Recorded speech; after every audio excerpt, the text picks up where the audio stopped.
전에 기도하는데 하나님께서 제 말씀의 방향을 좀 이렇게 바꾸셨어요. 원래는 저는 가서 좀 회개에 대해서 좀 말씀하면 좋겠다 이런 생각을 했거든요. 왜냐하면 우리가 실은 이게 한국 교회가 참 눈물이 안 터져요. 다 자기가 불쌍해서 울지. 이게 내 안에 있는 죄 때문에 정말 온전한 눈물이 없으니까 이게 변하다 만 것 같은 그런 모습인 거에 대한 안타까운 마음이 있었어요. 그래서 이 부분을 나누면 좋을까. 그런데 오면서 하나님이 말씀의 방향을 바꾸셨어요. 하나님 아버지의 마음에 대해서, 사랑에 대해서 얘기하라시는 거예요. 하나님, 사랑에 대한 얘기는 많이들 들으시잖아요. 근데 그래도 모자라대요. 이렇게 말해도 못 알아듣는데요. 그래서 제가 오면서 그럼 오늘 첫 말씀은 뭘로 할까요? 이렇게 기도하는데 오늘 이 탕자의 비유 첫 번째 이야기 있잖아요. 또 펭귄도 등장하네요. 근데 이 이야기를 나누면 좋겠다는 마음을 주시더라고요. 근데 이제 또 목사님이 또 잠깐 소개하시는데 하나님이 얼마나 우리를 사랑하시는지에 대해서 나누신다고 이미 제가 뭘 말씀할지를 아셨어요. 전 미리 식사하면서 한 번도 얘기 안 했거든요. 그래서 하나님이 여러 각도로 컨펌을 주시는구나 생각했는데 아마 오늘 말씀이 여기 있는 모든 분들을 위한 말씀은 아닐지 모릅니다. 근데 하나님께서 그런 마음을 주셔서 준비한 영혼이 있다. 변하기 직전에 그런 영혼들이 있는데 내가 그들을 말씀 가운데 바꾸기 원한다는 마음을 주셨어요. 그래서 잠깐 기도합시다. 저기 헌금 기도를 해야 되나 봐요. 잠깐 기도하죠. 하나님,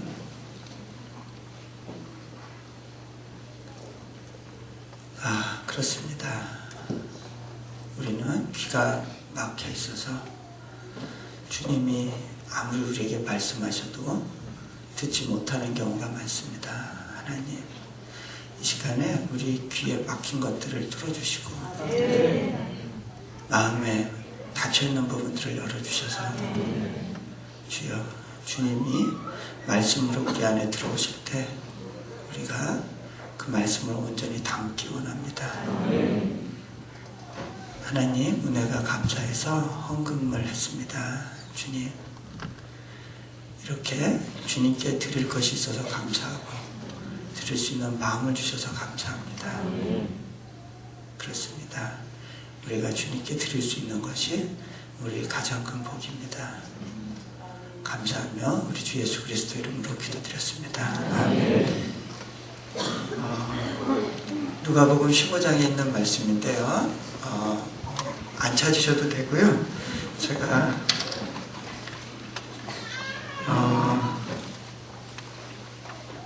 11절, 12절 두 절만 읽겠습니다.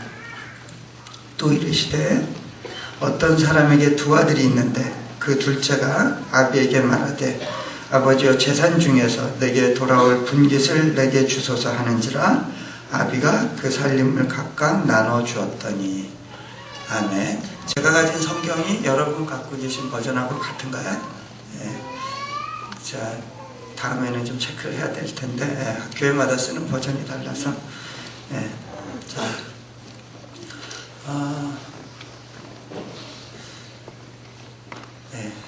여러분들 혹시 더 내려놓은 책 굉장히 많이 읽으셨다고 목사님이 그러셨는데 그래요? 근데 제가 오늘 말씀의 어떤 레벨을 맞춰야 되거든요. 그래서 한번 좀 조사해 볼게요. 제가 판매 부스 조사하는 게 아니라 이게 어느 수준에서부터 이야기 시작하면 좋을까를 지금 초점을 맞추려고 그러는 거예요. 그래서 더 내려놓으면 읽으신 분 한번 손 들어 보실래요? 진짜 많네요. 한 3분의 1 정도 되시는 것 같아요. 그러면 여러분들은 그냥 못 들은 분들, 안 읽으신 분들을 위해서 조금 양보하세요. 자, 제가 생각지도 않았던 방향으로 이제 사역의 초점이 이렇게 바뀌게 되는 상황이 있었습니다. 저는 원래 몽골에 들어가서 2년간 조용히 섬기다가 또 때가 되면 이렇게 또 다른 부르심을 받아 나가야지, 이런 생각으로 몽골에 들어갔었어요. 그리고 저는 그냥 가난하고 작은 지체들을 섬기는 것이 주님의 뜻이라고 생각하고 그 일에만 관심이 있었어요. 그런데 하나님은 생각지도 않았던 계기들을 통해서 제게 계획하고 계셨던 것이 제가 예상했던 것하고는 다르다는 것들을 이렇게 보여주시는 사건들이 있었습니다. 그 중에 하나가 이제 제가 책을 쓰게 된 계기하고도 관련이 된 건데, 중국에서 있었어요. 제가 중국에 출장을 가게 됐습니다. 저희 학교는 몽골 국제대학교라고 합니다. 저는 지금 책에서 읽으셨을 때는 이래교회를 담임하고 있었는데, 제가 이래교회는 지금 이양을 한 상태고요. 몽골 국제대학교에서 지금 부총장을 맡아서, 부총장직을 맡아서 섬기고 있는데, 그때는 아직 이래교회를 섬기고 있을 때였고요. 제가 몽골 국제대학교에서 교수로 섬기고 있었을 때였습니다. 그런데 우리 학교는 몽골에 세워져 있지만 그 몽골 주변 지역들을 섬기고자 하는 목적으로 지어졌어요. 그래서 그 러시아라든가 내몽골이라든가 또는 중앙아시아 지역에서 있는 학생들을 받아서 교육을 합니다. 그래서 40%가 외국인이고요. 그래서 모든 수업을 영어로 진행할 수밖에 없습니다. 왜 이렇게 하느냐면 몽골뿐만이 아니라 몽골이 열려진 환경을 이용해서 주변 각지에 있는 많은 학생들을 받아서 이 학생들을 복음을 가진, 그리고 또 영어도 잘하고 또 외부 세계에 문이 열려있는, 그러면서 학위를 가진 엘리트로 키워서 그 지역으로 보냈을 때 선교사 한 명이 감당할 수 있는 일보다 더 큰 일을 감당할 수 있다라고 믿기 때문에 이렇게 학교를 하고 있었어요. 근데 이제 제가 출장을 가게 된 거는 그 당시에 내몽골 지역에서 학생들이 좀 왔으면 좋겠다라는 바람하고, 또 그 하늘에 속한 사람에 나오는 이제 수영재라는 분이 있는데 그분하고 연결이 돼서 중국에 있는 가정교회 지도자들을 좀 받을 수 있으면 좋겠다라는 생각이 있었어요. 그래서 중국 내지에 출장을 갔다가 이제 내몽골 지역으로 올라가게 됐습니다. 이제 올라가려고 보니까 그때가 노동절 기간이래요. 노동절이라고 해서 한국으로 말하면 추석 같은 데입니다. 그때는 기차표를 예매를 하지 않고 구할 수가 없는 때예요. 표를 못 구해서 할 수 없이 북경까지만 가는 야간 버스라도 구하자. 북경에서 표를 다시 구하자. 그러고 이제 야간 버스를 타고 북경으로 올라갔습니다. 주일날 아침에 도착했는데 거기서 어느 한인교에서 예배를 드리면서 그 주간에 이제 북경에서 코스타라고 하는 유학생 선교 수련회가 열린다는 사실을 알게 됐어요. 코스타라고 해서요, 유학생들을 섬기는 수련회인데 한국에 아주 유명한 그 강사분들이 많이 가시는 그런 좀 상당히 이렇게 쟁쟁한 그런 수련회입니다. 근데 이제 저도 코스타에서 이렇게 선교헌신을 한 경험이 있기 때문에 관심이 있었어요. 근데 이제 하지만 저는 이제 내몽골에서 사역을 해야 되기 때문에 주일날 저녁에 표를 구해가지고 내몽골 지역으로 들어갔습니다. 가는데 하루가 꼬박 걸렸어요. 그래서 월요일 밤에 이제 도착을 했는데 그날 밤에 이제 여관을 잡아가지고 잠을 청했습니다. 잠을 자고 있는데 새벽녘에 하나님이 저를 깨우셨어요. 저는 원래 새벽잠이 많거든요. 이렇게 깨우시는 경우는 좀 특별한 경우예요. 저한테 이제 기도에 대한 부담을 주셨어요. 기도하는데 그 코스타에 대한 이제 중보 기도를 시키셨어요. 그래서 기도하고 있었는데 기도 중에 하나님께서 저에게 네 입술에 내 말을 넣어줄 테니 코스타에 가서 전해라 라고 그러시는 거예요. 제가 당혹했습니다. 이거 아닌 것 같은데 하나님, 정말 하나님 말씀하시는 건 맞나요? 지금 이 상황에서 어떻게 가요? 제가 하나님께 못 가는 이유에 대해서 이제 설득을 하기 시작했습니다. 못 가는 이유 첫 번째. 자, 이제 모세가 된 거예요. 모세가 3번 막 못 가겠다고 하다 이제 하나님 나중에 짜증내시잖아요. 자, 첫 번째로 못 가는 이유. 하나님, 저는 지금 내 몽골에 출장 와 있어요. 제 부르심은 몽골에 있지 중국에 유학 와 있는 유학생들이 아니잖아요. 기도하고 있는데 하나님께서 제 마음에 어떤 생각을 넣어주시냐면, 내가 주님의 종으로 부르심을 받았는데 주님이 가라고 하시는 대로 가는 게 종의 몫이 아닌가 싶은 생각이 들더라고요. 내 사역의 영역이 이겁니다 라고 이야기할 수가 없겠다는 생각이 들었어요. 그래서 맞구나. 근데 제가 못 가는 두 번째 이유를 말씀드렸습니다.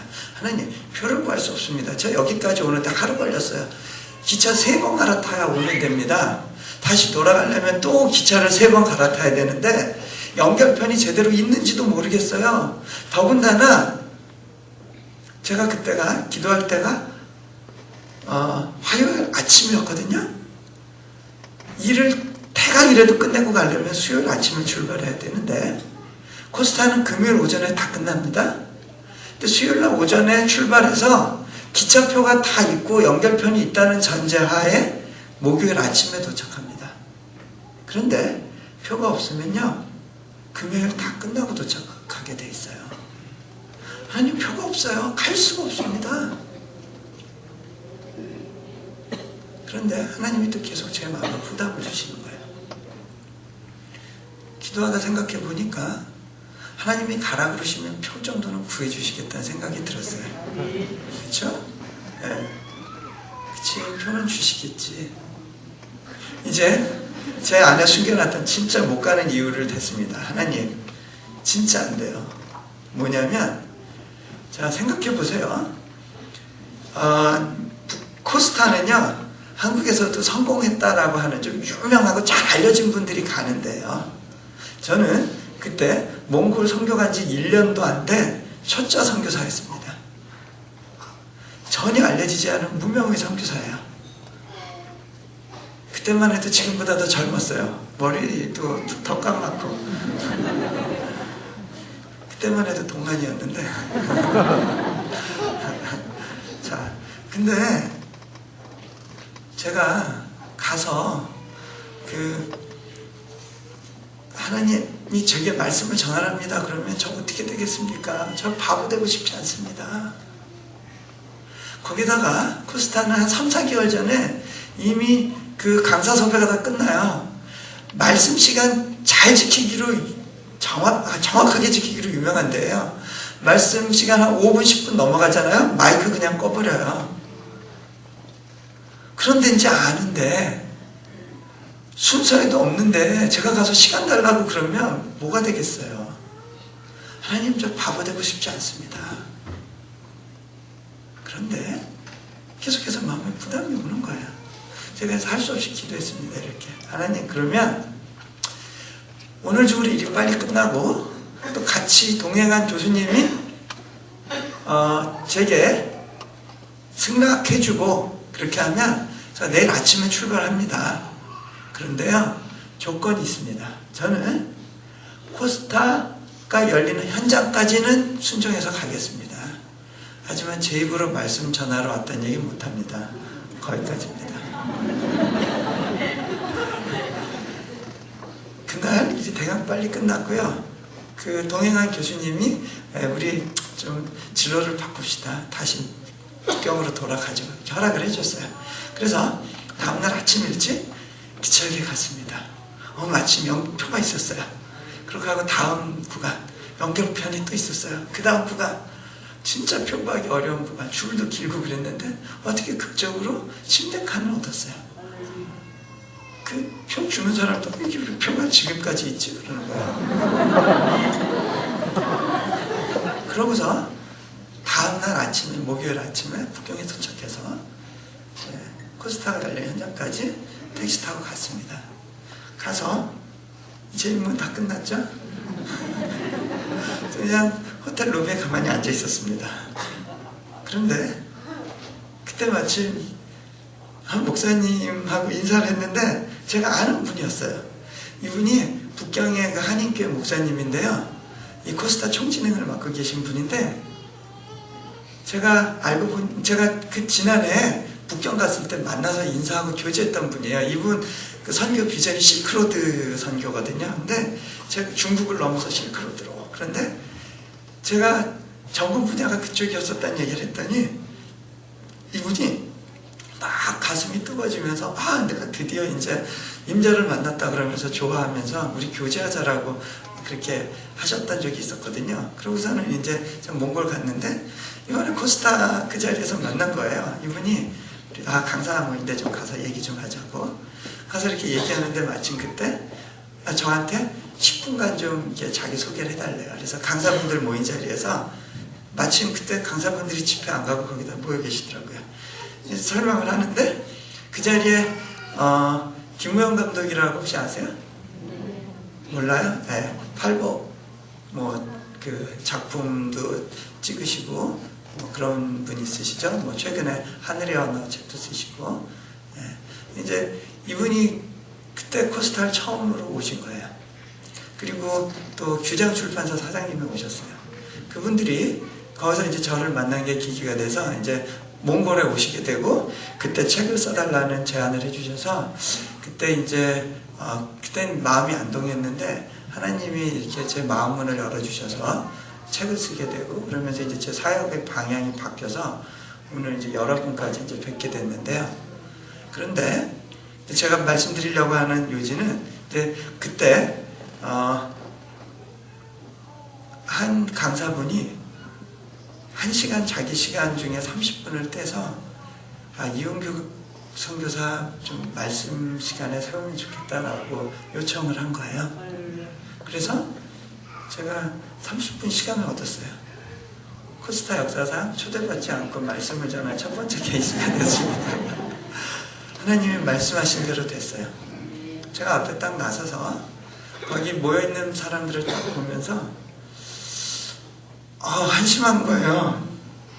도대체 이 중에 어떤 친구 때문에 내가 북경에서 내몽골까지 갔다가 바로 또 여기까지 불려왔나 생각하니까 도대체 누구 때문이야? 라는 생각이 들었어요. 그래서 이 가운데 제 말씀이 필요한 누군가가 있어서 저를 여기까지 하나님이 보내셨습니다. 이렇게 말씀을 드렸어요. 그러고 말씀을 전했는데 끝나고 나서 보니까 주인공의식을 가진 분들이 되게 많더라고요. 선교사님이 오신 건 바로 저 때문이었습니다. 울면서 막 얘기하는 친구들이 있었어요. 그래서 또 이제 이분들이 이제 질문하는 내용이 있었어요. 뭐냐면 선교사님 어떻게 하면 하나님 음성을 들을 수 있는 거죠? 제가를 다 이야기할 수는 없었어요. 시간적으로 한 2시간 해야 돼요. 아마 이번 집회에도 그 얘기는 못할 것 같아요. 네. 보통 코스타에서 제가 이제 선택 특강 시간에 이 얘기를 좀 많이 나누는데 이제 제가 그 친구들한테 어쩌면 여러분한테 꼭 필요할지 모르는 말씀일 텐데 그걸 여러분한테 좀 잠깐 시간이 돼서 나눌 수 있겠네요. 그러면서 이렇게 얘기했어요. 여러분, 기도할 때 어떤 마음으로 하시나요? 혹시 하나님 일단 한번 말씀해 보세요 라고 시작을 하시나요? 일단 한번 들어보고 좋으면 그대로 따라 하고요. 아니면 나중에 가서 다시 생각하죠. 그런 마음으로 기도한다면 여러분 하나님 음성을 들을 수 없을 겁니다. 주님, 내 안의 소리가 너무 크기 때문에 주님의 소리가 들리지 않을 겁니다. 이게요, 내 안의 소리가 크면 안 들려요. 저도요, 남의 문제를 놓고 기도하면 응답이 빨리 오는데요. 제 문제를 놓고 기도하면 응답이 안 와요. 그리고 이렇게 자꾸 미혹되는 걸 느껴요. 그래서 다른 분한테 기도 부탁을 하는 경우가 많습니다. 왜 그러냐면요, 나하고 관련된 부분은 이게 내 안에 이미 선입견이 있어요. 내가 하고 싶은 것과 하기 싫은 게 너무 분명하기 때문에 하나님이 말씀하셔도 잘 안 들려요.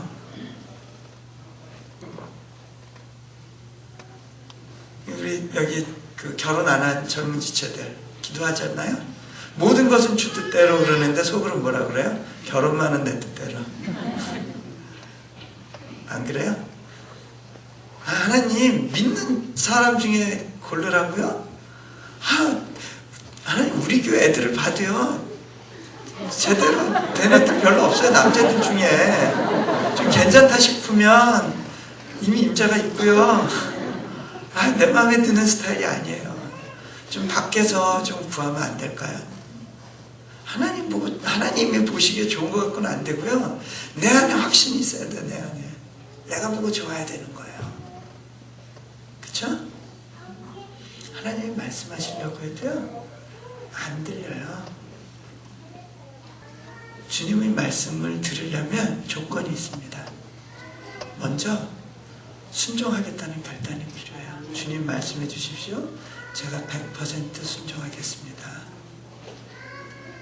그런데 이 100%가 쉽지 않죠? 하나님 90대 10으로 하면 안 될까요? 50대 50? 많이 받으려서 95까지 받을게요. 하지만 이 5%는 건드리지 말아주세요. 하나님 제게도 프라이버시가 있죠. 내가 하고 싶은 영역이 있는데 이것만큼은 좀 건드리지 말아주세요. 그런 영역이 있죠. 당장 100% 그러면 이제 막 뒤에서 사단이 속삭이기 시작할 겁니다. 야 미쳤어? 너 100%? 너 완전히 망가지고 싶니?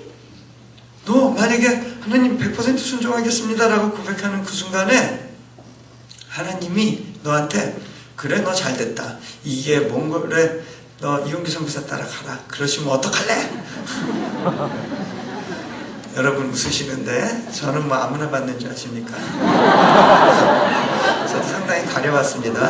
아까 목사님하고 식사하는 자리에서 이러다가 이제 또 그 여러 몽골에 따라오겠다고 그런 얘기가 그렇게 이제 동원 얘기가 나왔는데 글쎄요 하나님이 받으라고 해야 받는 건데요. 그런 생각도 있었어요. 자 여러분 오겠다고 한들 다 안 받습니다. 근데 실은 제가 위에서 딱 이 설교 했었는데요. 이때 이 장면에서 하나님이 그래 너 몽골 가라 라고 말씀하시는 소리를 들었다는 청년을 만났어요. 그래서 선교사님 이제 몽골 가야 되겠어요 하고 이메일 주소 달라 그러더니 진짜 연락을 했어요. 저는 꼭 몽골에 가야 됩니다. 하나님이 분명히 말씀해 주셨어요. 근데 어쨌든 아무한테나 그렇게 말씀하시는 거 아니거든요. 긴장하지 마세요. 사단이요 여러분에게 100% 하는 순간에 긴장감을 형성합니다. 계속해서 여러분에게 속삭일 겁니다. 뭐라 그러냐면 야 너 미쳤어? 너 광신자 취급받을래? 너 직장에서 왕따 당해도 괜찮아? 너 그나마 네가 갖고 온 인맥으로 사업하는데 너 그 줄 다 끊기고 싶어? 너 친지들한테 바보 취급받을래?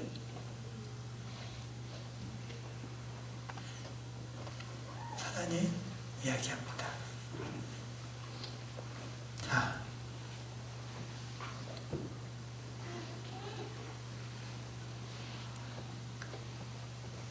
그런데요, 이 사단이 뭐에 근거를 두고 이야기하는 건지 알아요?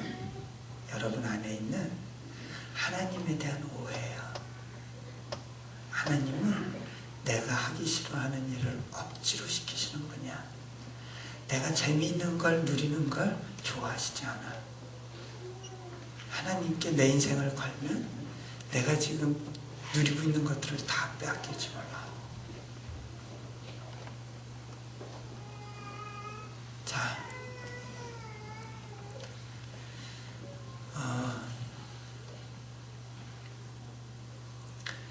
주님이 그러셨어요. 내 양은 내 음성을 듣는다. 내 양은 목자의 음성을 듣는다.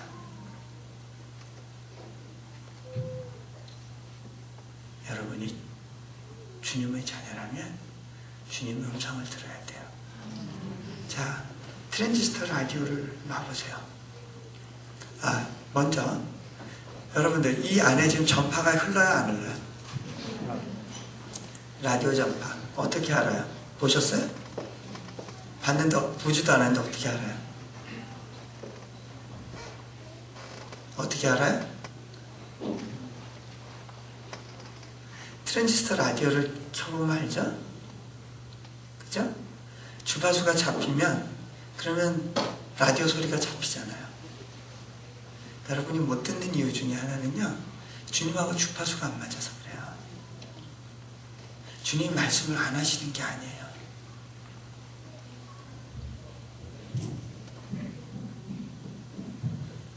자, 예수님께서 말씀하셨습니다. 너희가 세상과 하나님을 동시에 섬길 수 없다. 그 누가복음에 보면 재물과 하나님을 동시에 섬길 수 없다. 근데 그 재물이요, 성경에 보면 마몬으로, 히라보 성경에 보면 마몬으로 되어 있어요. 그 부분에서는 나중에 따로 나누기로 하고요. 하나님이, 보세요. 하나님과 세상을 동시에 섬길 수 없다는 거예요. 그거는 그래서는 안 된다가 아니에요.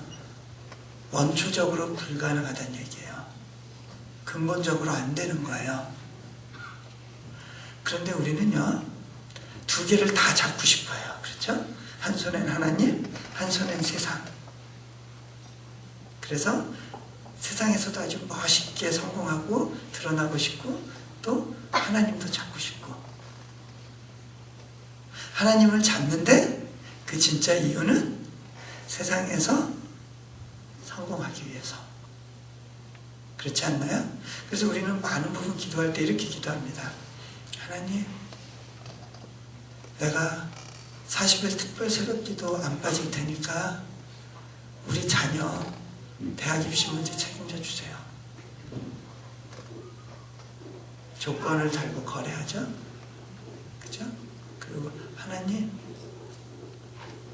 내가 특별 감사헌금 할 테니까 내 사업 책임져 주세요. 자, 그런데요, 이거는 그렇게라도 하면 감사한 거라고도 볼 수 있지만 한 가지 문제가 있어요. 어떤 문제가 있냐면요, 우리가 오랜 세월 갖고 있는 종교성이 있습니다. 우리 민족이 갖고 있는 종교성이 있어요. 그건 뭐냐면 샤머니즘적인 전통이에요. 이 세상의 다른 모든 종교는요, 나를 위해서 신을 이용하는 거예요. 우리 민족이 갖고 있었던 종교성도 그런 거였어요. 백일지성기도 왜 하는지 아세요? 신에게 잘 보여서 그걸로 인해서 내가 원하는 목적을 이루는 거예요. 근본 동기가 하나님에서부터 출발하질 않아요. 심지어는요, 이슬람교도들 자살폭탄 테러하는 사람들 보면 대단해 보이잖아요? 근데 그 사람들이 자살폭탄 테러하는 이유가 뭐예요? 내가 천국 가기 위해서예요. 천국에 가면 수십 명의 여자들이 시종 들고 쫙 있어요. 천국 가고 싶기 때문에 목숨을 끊는 거예요. 그런데 어떻게 보면 굉장히 이기적인 동기입니다. 멋있어 보이지만, 숭고해 보이지만, 그리고 자기 노력으로 대가를 지불하고 구원을 얻겠다는 굉장히 교만한 생각이에요. 그런데요, 그걸로는 우리가 구원을 얻을 수 없어요. 목숨을 내어준다고 할지라도 복음 안에 있지 않으면 구원받지 못하는 거예요.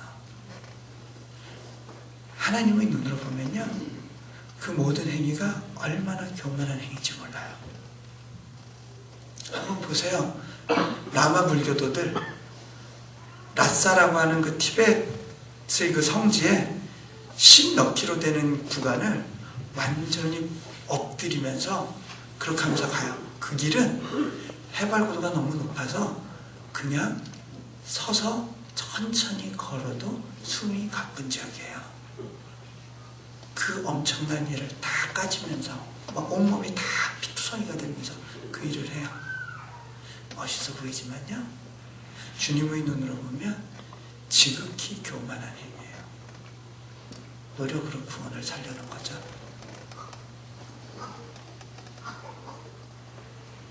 자, 그런데 여전히 그런 생각으로 신앙생활 하시는 분들 없으세요? 여기에 교회 다니는 목적이 천국 가는 거인 분들도 있을 거예요. 그렇죠? 그런데 만약에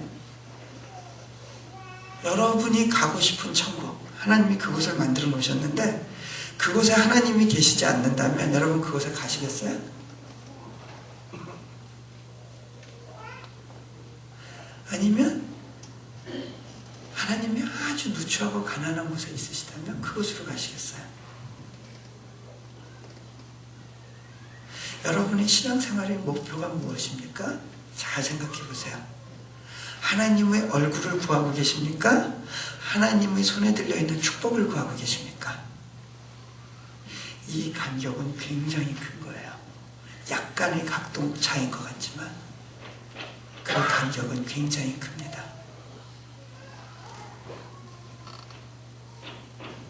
자,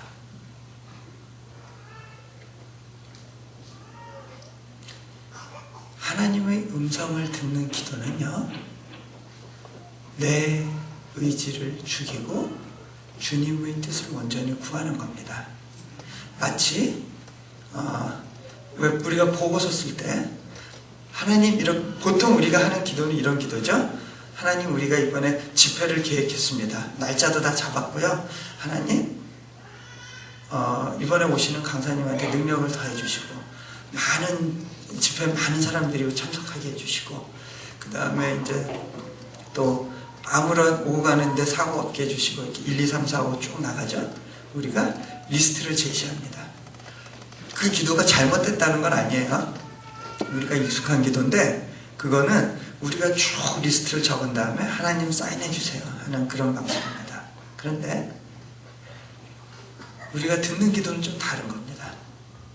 우리가 사인하고 이대로 하겠습니다 서명한 다음에 하나님께 백지를 드리는 거예요. 하나님께서 이 내용을 채워주십시오. 자, 그런데 우리가 뭔가 하나님 이것만은 안 돼요 하는 것이 있으면 하나님께 듣질 못해요. 자, 왜 예수님께서 세상과 하나님을 동시에 섬기지 못한다고 했냐면, 여러분 한 발은 이 땅에 두고 또 한 발은 딱 그 하늘에 둔 상태로, 아, 나는 지금 번지점프 스릴을 즐기고 있어. 이게 되세요? 번지점프 대위에 올라서 한 발만 올려놓고 한 발만 들고서 지금 나는 번지점프를 하고 있어 할 수 있나요? 그러다 누가 뒤에서 밀면 어떻게 되죠? 아, 고마워 하고 점프하나요? 뒤로 확 물러서죠? 휴, 하마터면 떨어질 뻔했네. 그죠? 결정적인 순간에는요, 두 것을 다 잡고 있는 사람은요, 결정적인 순간에는요, 세상을 택해요. 제가 얼마 전에 출장을 가게 됐는데, 출장을 가면서 좀 가족을 떠나는 거에 대한 좀 미안한 마음이 있었어요. 특별히 아이들이 아빠를 충분히 누리지 못하는 부분에 대해서 안타까움이 있어가지고 제가 아이들한테, 야, 아빠가 이번에 가지만 갔다 올 때 선물 사갖고 올게 약속을 했습니다. 그리고 출장을 갔어요. 거기서 며칠 있다가 제가 집에 전화를 했습니다. 근데 전화할 때 제일 먼저 전화를 받은 친구가 제 딸이에요. 지금 5살 맥인데, 전화를 딱 받자마자 아빠? 그러더니 첫 마디가 아빠 선물 샀어요? 내 선물 샀어요?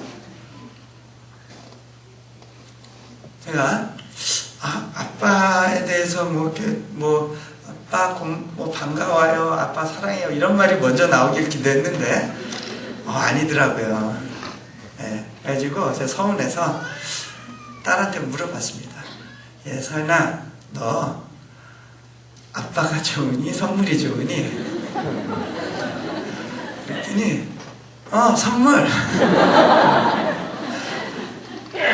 제가 이제 엄마가 바꿔줄게요. 그래서 엄마랑 얘기하다가 조금 서운해요. 그래서 한 번 더 우리 서연이 좀 바꾸세요. 그래가지고 서연이한테 또 물어봤습니다. 서연아, 아빠 한 번 더 물어볼게. 너 아빠가 좋아? 선물이 좋아? 이번에는 아빠가 두 번째 물어보니까 좀 고민을 합니다.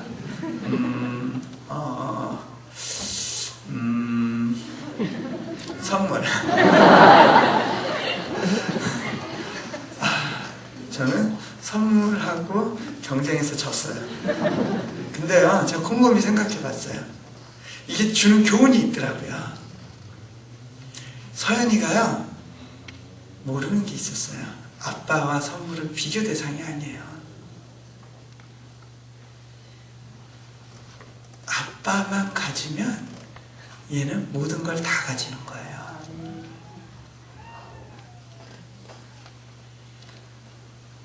아빠만 가지면 다 가지는 건데 얘는요, 아빠에 대한 믿음이 없었어요.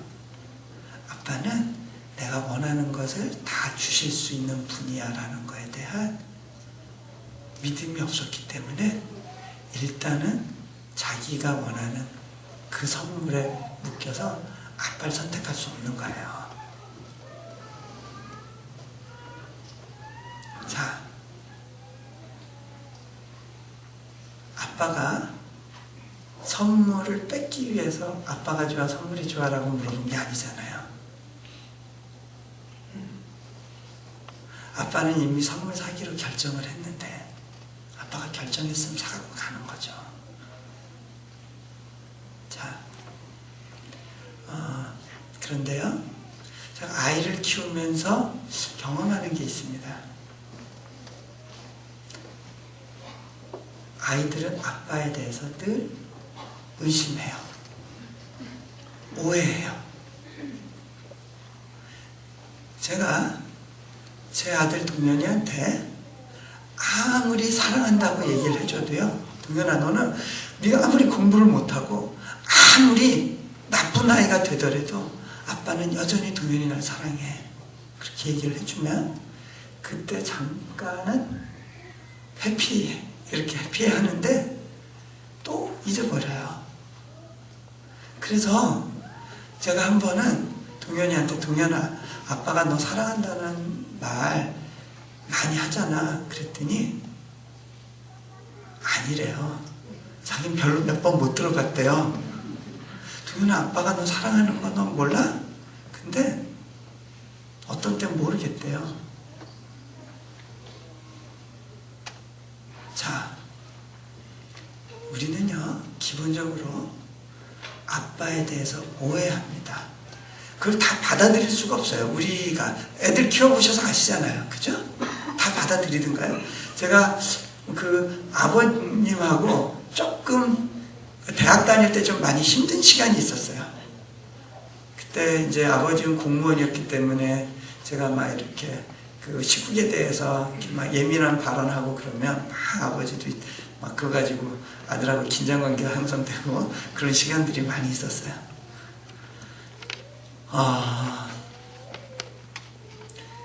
제가 그 미국 유학 갔을 때 한 번 이렇게 전화를 받는데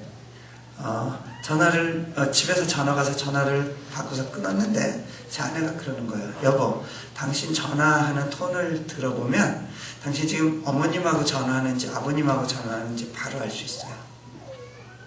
그래? 곰곰이 생각해 봤어요. 그러고 나서 보니까 아버지하고 전화할 때는 제가 굉장히 무뚝뚝해지는 거예요. 아, 그렇구나. 내 안에 해결되지 않은 문제가 있구나. 기도하기 시작했어요. 기도하는데요, 하나님께서 제게 말씀을 주시더라고요. 그러면서 여러 가지를 기억나게 하시고 보게 해주셨어요. 그 중에 한 가지 어떤 게 있었냐면요, 제가 어렸을 때 아버지에 대해서 굉장히 서운했던 어떤 장면을 떠오르게 하셨어요. 저는 기억도 못하는 일이었는데 기도하다가 그 장면이 딱 떠오르는데, 그건 뭐였냐면요, 제가 유치원 다닐 때 아버님께서 그 유럽에 한 6개월 정도 연수를 갔다가 돌아오시게 됐어요. 돌아오시는데 선물을 이렇게 많이 사들고 오셨는데, 그 중에 제가 굉장히 갖고 싶었던 선물 하나가 있었습니다. 그건 뭐냐면, 이렇게 건전지를 넣으면 삐보삐보 하고 가는 자동차예요. 와, 이거 내가 너무너무 갖고 싶었던 건데. 그래가지고, 그 찜 해놓고 있었는데, 이제 그때 사촌동생들이 쭉 와서 이제 저라고 이제 그 큰아버지 오셨다고 인사하고 그랬어요. 그때 아버님께서 이제, 그래, 너희들 선물 하나씩 줘야지. 그럼 하나씩 나눠주시는데, 막판에 선물이 떨어졌어요. 계산을 잘못하셔서. 그래, 이거 너 가져라 하고, 제 바로 밑에 사촌동생한테 탁 주신 게 있는데, 제가 찜해놨던 그 자동차였어요. 굉장히 서운했었던 것 같아요. 까맣게 잊고 있었다는 생각이 들었는데, 그때 그 서운한 감정이 탁 떠오르는 거예요.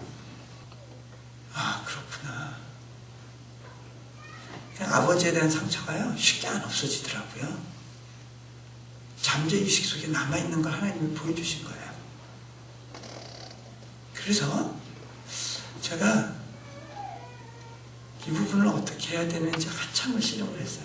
어느 날 제가 이렇게 이 부분에 대해서 한번 어디서 설교를 했는데, 그때 제 아내와 아이들도 같이 있었는데, 이 장면에서 제 아이가 듣더니 나도 아빠한테 저렇게 서운한 적이 있었는데 그러는 거예요. 저는 진짜 좋은 아빠인 줄 알았거든요. 그런데 그게 아니더라고요. 기본적으로 애들은 아빠의 마음을 몰라요. 저도요, 유치원 다닐 때 아버지가 왜 그렇게 하실 수밖에 없었는지를 알 수가 없었어요.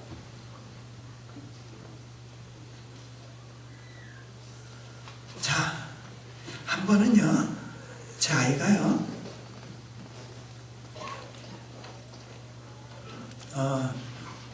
한 번은 제가 이렇게 기도하는 중에 하나님께서 너의 가정 중에 굉장히 연약한 지체가 있다. 그리고 상처 가운데 물고 있는 아이가 있다. 그런 마음을 주셨어요. 곰곰이 생각해 봤더니 저희 큰아이였어요. 지금 초등학교 3학년인데 이 아이가 아빠하고의 관계에서 뭔가 어색하고 뭔가 좀 불편한 것이 있는 걸 제가 느꼈어요. 그게 뭘까 생각하다가 돌이켜보니까 제가 제 아이를 한번 호되게 야단친 적이 있었거든요. 학교에서 시험을 보는데 엉망으로 봤어요. 잘할 수도 있는데 풀기 귀찮다고 막 칙칙칙칙 건 적이 있었거든요. 얘 버릇을 고쳐야겠다. 그러고 그냥 따끔하게 혼냈거든요. 너 같은 녀석은 내 아들이 아니야! 그랬더니 집 밖으로 내쫓는 신용을 했었는데 얘가 그걸 너무 무서워했었어요. 얘는 아빠 잘 안 떨어지는 아이거든요. 엄마 아빠 잘 안 떨어지는 아이인데 얘를 그렇게 해놓으니까 얘가 굉장히 힘들어했어요. 저는 그렇게 하고 이제 도닥이고 끝났다고 생각했는데 이 안에는 그게 두려움으로 남아있었던 거예요. 아빠가 언젠가 날 버릴지 몰라 하는 그런 두려움. 그러니 제가 아무리 얘한테 사랑한다고 얘기를 해줘도 안 먹히는 거예요. 제가 그날 이 부분을 좀 다뤄야겠다 생각이 들어서 아침에 일어났을 때 동현이에게, 동현아, 너 아빠가 얘기할 게 있는데 너 옛날에 아빠한테 아주 혼난 거 기억나니? kutuk 하더라고요. 너 지금도 기억해? kutuk. 동현아, 근데 그때 아빠가 미워서 그런 거 아닌 거 알지? 동현이 미워서 그런 거 아닌 거 알지? 대답을 안 해요. 동현아, 그것 때문에 많이 힘들었어? 몰라고 그래요, 얘가. 그래서 동현아, 미안하다. 아빠는 네가 그렇게 아팠는지 몰랐어. 아빠가 미안해. 그러고 용서해 줄 수 있겠니? 동현이 알았어요. 그랬더니 한참을 이렇게 있더니 아빠 이제 됐어요.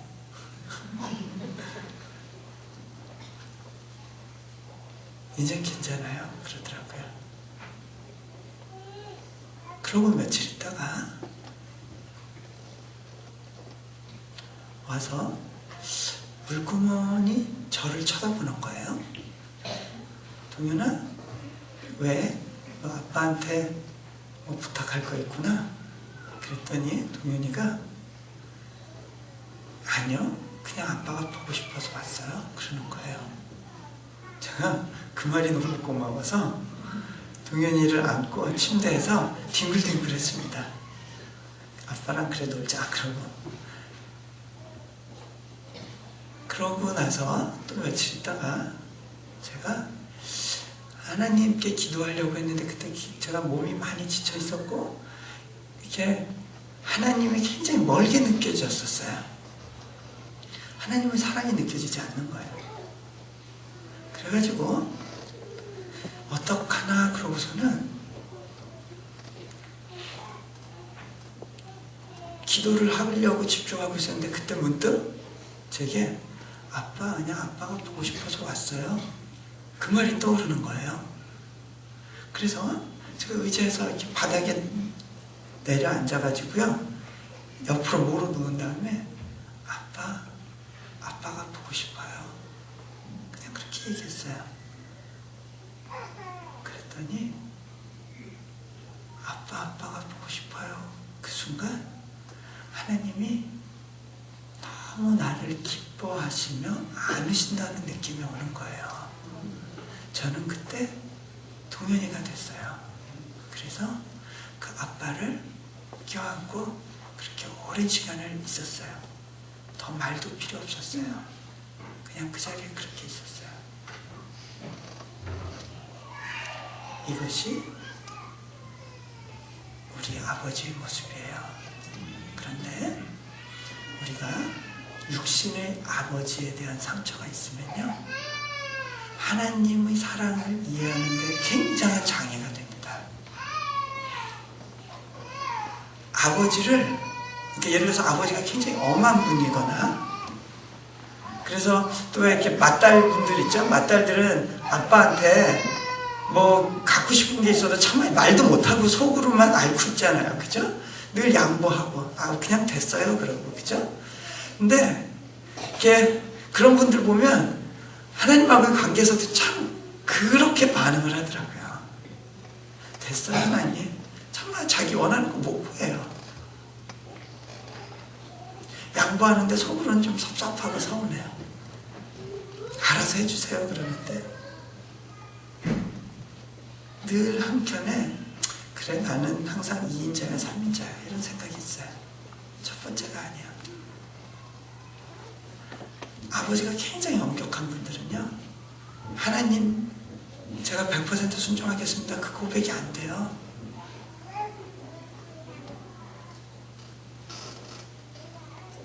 그런데요, 하나님은요, 내가 온전히 순종하겠습니다 고백할 때까지는요, 기다리세요. 오늘 읽은 말씀 보세요. 탕자한테, 이 둘째 아들, 집 나간 아들이잖아요. 이 아들, 아버지, 내게 돌아올 유산의 몫을 주십시오. 이거는요, 이거는 굉장히 뭐랄까, 아주 문제가 많은 행위예요. 유대인 율법에 의하면 이런 아이는 돌로 칠 수가 있었어요, 아버지가. 그런데 이 아버지 보세요. 어떻게 보면 굉장히 무기력해 보이잖아요. 그래, 가져가려. 재산 따위는 안중이 없이 굉장히 해픈 아버지의 모습을 볼 수 있어요. 왜 그랬을까요? 아버지가 원했던 건 딱 하나예요. 아들의 자발적인 순종, 아들의 자발적인 사랑이에요. 그거 하나를 위해서는 다 포기하겠다는 마음이시죠. 그런데 우리는 아버지를 의심해요. 특별히 제가 몽골에서 경험한 건데요. 우리 그 이래교회 그 교인들 보면 다 아버지가 없는 가정들이 많아요. 아버지가 다 알코올 중독자였어요. 술만 먹으면 애들을 그렇게 때렸어요. 그런 가정에서 자랐고, 또 그러다가 어떤 아버지는 집을 나갔어요. 또 얼마 있다가 엄마는 암으로 돌아가시고, 그래서 고아인 아이가 있었는데, 제가 아버지의 마음에 대해서 설교하니까 얘가 괴로워하더라고요. 선생님, 왜 그렇게 설교를 하셔서 저를 괴롭게 만드세요? 난 아버지를 용서할 수가 없어요. 아버지가 밉대요. 얘를 보니까 항상 교회 어른들하고의 관계에서 어려움이 있었어요. 왜 그런가 했더니 권위에 대한 부담감이 있는 거예요. 아빠에 대한 상처 때문에. 나중에 울면서 그렇게 고백하는 순간이 있었어요. 선생님, 아버지를 용서했어요. 이제는 정말 자유해요. 아버지의 사랑, 하나님의 사랑을 느낄 수 있겠어요. 자,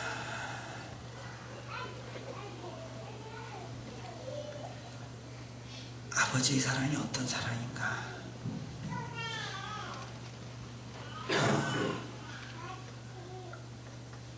우리 몽골국제대학교에서요, 봄, 가을로 수련회를 하는데, 그 수련회 기간 중에 어떻게 하나님의 은혜가 굉장히 깊이 내렸어요. 그래서 많은 지체들 중에 방언을 하고 통변을 하고 예언을 하는 지체들이 많이 생겼었어요. 그런데 한 자매에게 예언이 임했는데, 그 자매가 집에 가는데 계속 하나님이 말씀하시더래요. 자신의 아주 작은 부분까지도 세세하게 다 계속 말씀을 하시더래요. 하나님이 참 내 깊은 영역까지 관심이 많으시구나, 그런 생각을 하면서, 근데 새벽까지 계속 하나님하고 대화를 하다 보니까 이제 자매가 지친 거예요. 하나님, 제게 이렇게 하고 싶은 말씀이 많으셨어요? 도대체 저한테 이렇게 하고 싶은 말씀이 많으셨어요? 이러면서 다음날 저한테 와서 뭐라 그랬냐면, 하나님 참 수다장이시더라고요. 자매들한테는 그런 모습인데 남성분들한테는 굉장히 묵직한 모습이죠. 특히 경상도 사람들한테는 됐다, 그만해라, 자라, 단답형이죠. 가라, 뭐 이런 거. 자,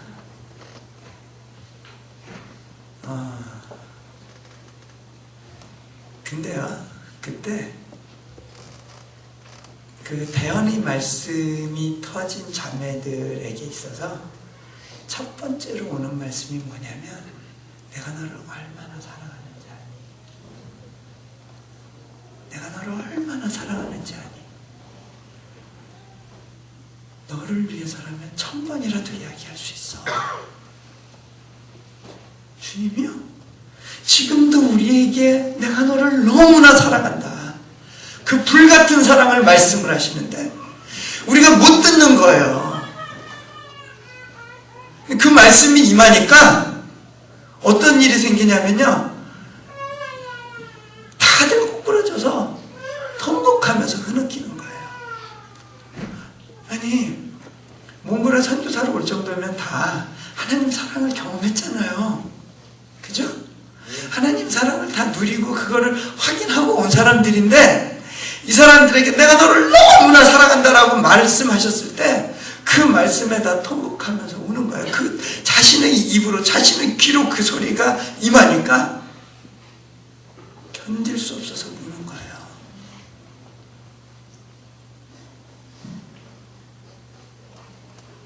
그 주님의 사랑을 하나님께서 저에게 한번 시각적으로 보여주셨던 적이 있었습니다.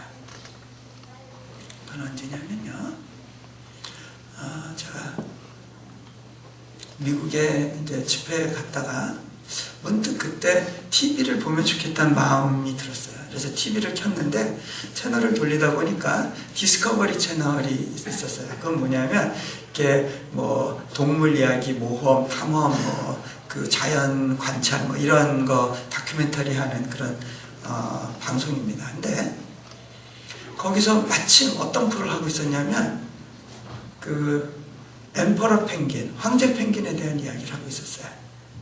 여러분 황제 펭귄 이야기 아세요? 잘 모르세요? 황제 펭귄? 어디 사냐면 남극에 살아요.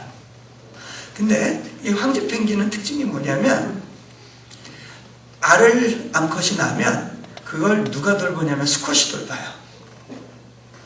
수컷이 알을 이렇게 발 위에 올려가지고 얼음에 닿지 않게 한 다음에 그 두꺼운 지방질이 낀 배로 탁 덮어요.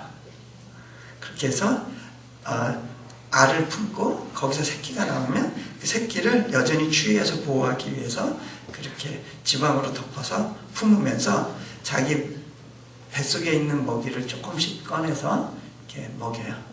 그런 얘기하면 우리 중고등학교 애들은 하는데 여기는 안 그러네요. 네. 자, 왜냐하면 새끼는 그걸 다 소화할 능력이 없기 때문에 반쯤 소화시켜서 그걸 이제 먹여주는 거예요. 자,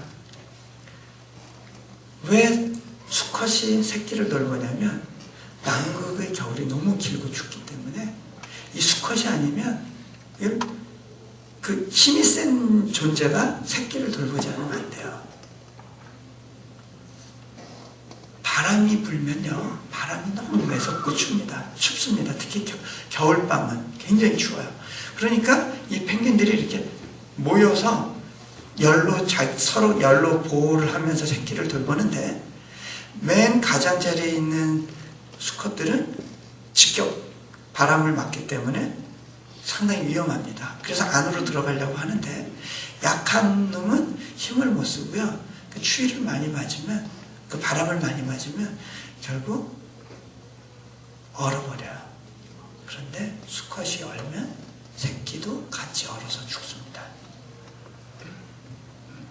그런 추위 속에서 수컷들이 필사적으로 새끼를 보호하면서 그 체온과 마지막 남은 에너지를 아껴서 새끼를 돌보는 그 순간에 암컷들은 뭘 하느냐면 사냥을 나갑니다.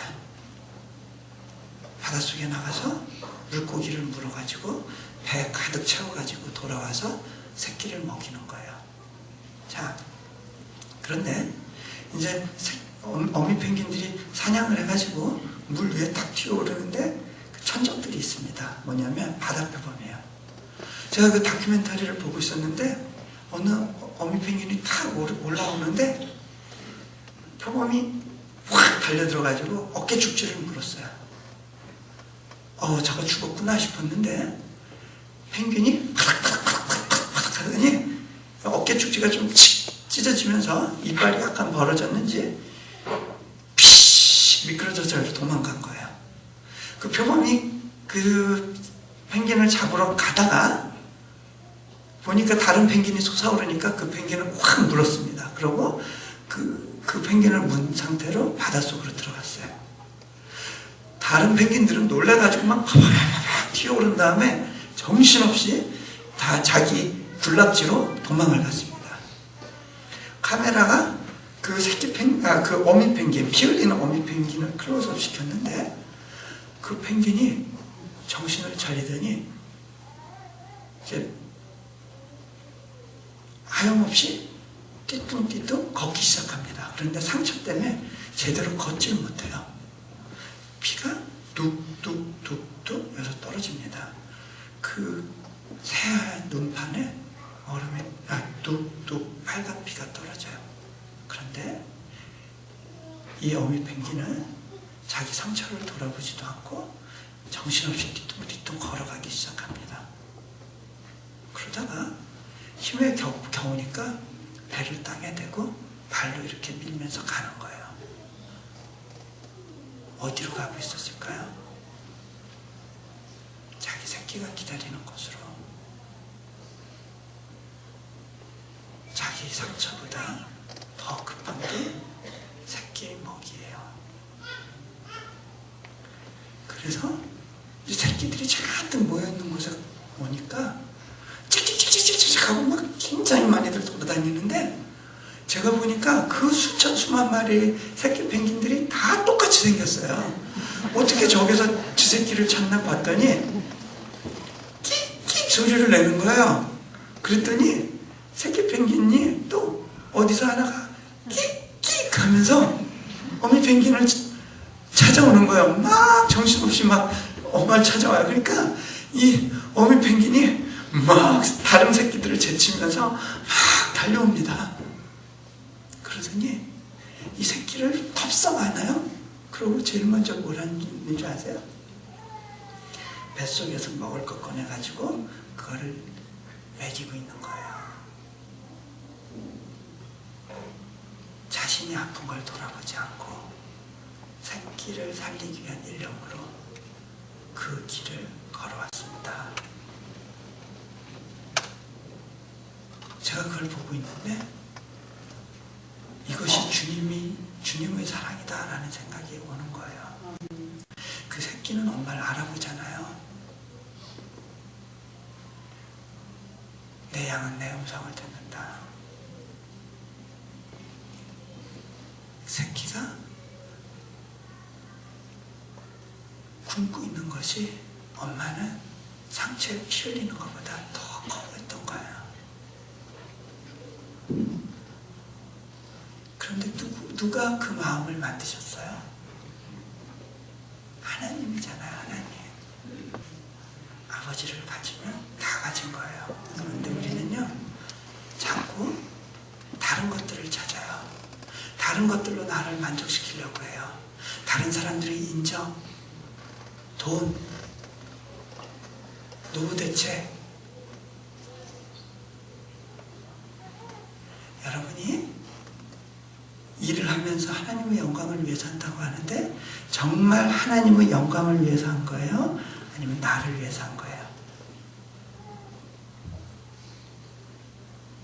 여러분이 펀드에 가입했다가 손해보고 많이 힘들어하시는 분들 있죠? 펀드가 팍 떨어지면 가슴이 꽉 막혔다가 조금 오르는 것 같으면 조금 기분이 풀렸다가 매일 아침 신문, 인터넷을 찾으면서 주가를 묵상하시죠? 주님을 더 묵상하세요? 여러분의 태도를 솔직히 보세요. 하나님의 사랑은 그냥 받은 걸로 치고 그거는 기본이고 그 위에 뭔가를 자꾸 받으려고 하잖아요. 그런데요, 그건 비교의 대상이 아니에요. 제 아이가, 제 동현이가 3살 때인가 저희가 잠깐 이 아이를 맡겨놓고 그 한국의 부모님 댁에 맡겨놓고 이 아이 엄마는 몽골로 먼저 들어가고 제가 그 한국에 뒤늦게 한 일주일 있다 왔는데 애가 저를 붙잡더니 떨어지려고 하지 않더라고요. 꼭 붙어서 떨어지질 않아요. 제가 잠시 어디를 못 가겠어요. 얘를 데리고 얘가 막 엄마가 날 버리고 갔어요. 얼마나 우는지 몰라요. 얘를 데리고 서점에 간 적이 있었습니다. 거기서 몽골에 관한 책자를 보다가 거기 이렇게 고비사막 사진이 크게 나와 있어서 그걸 동현이한테 보여주면서 우리 이제 앞으로 여기 갈 거야. 동현아, 너 여기 가고 싶니? 아니요. 싫대요. 동현아, 근데 여기 엄마가 살고 있는데? 그랬더니 갑자기 아빠, 나 거기 가고 싶어요. 나 보내주세요. 아이에게 중요한 건 환경이 아니에요. 엄마, 아빠와 함께 있느냐예요.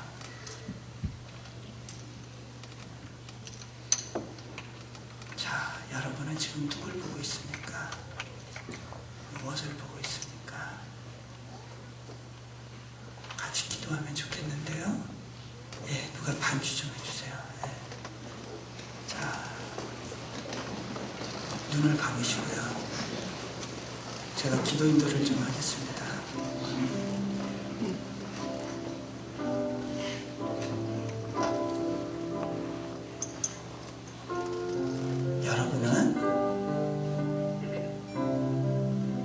교회 나오면서 무엇을 바라셨습니까?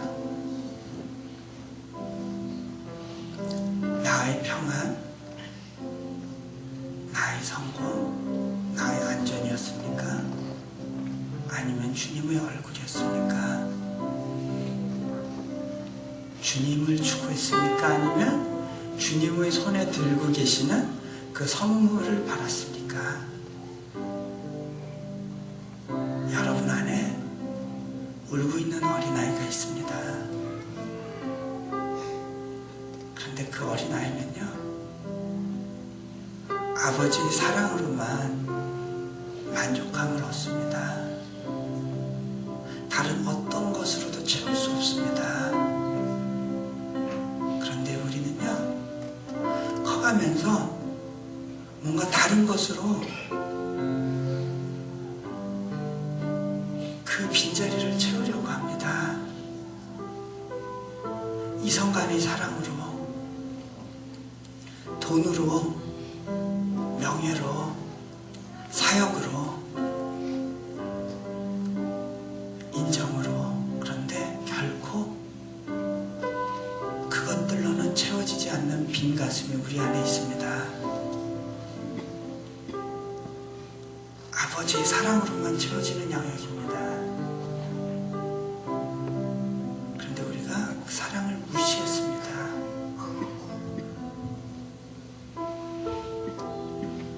그렇게 고마워하지 않았어요.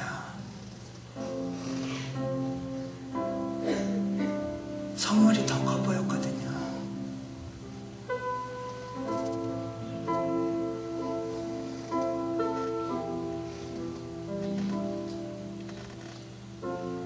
이 시간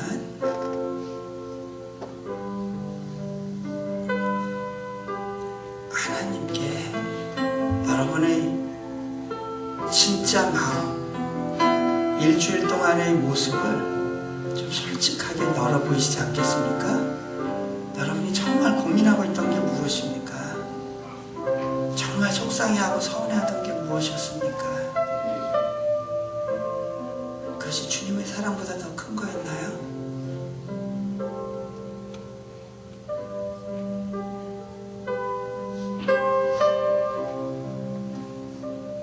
저희 아버님이 75세신데 저희 아버님을 부르실 때 하나님이 아가 내 아가 이렇게 부르시더라고요. 여러분이 아무리 나이를 많이 먹었더라도 여러분에게는 아버지가 필요합니다.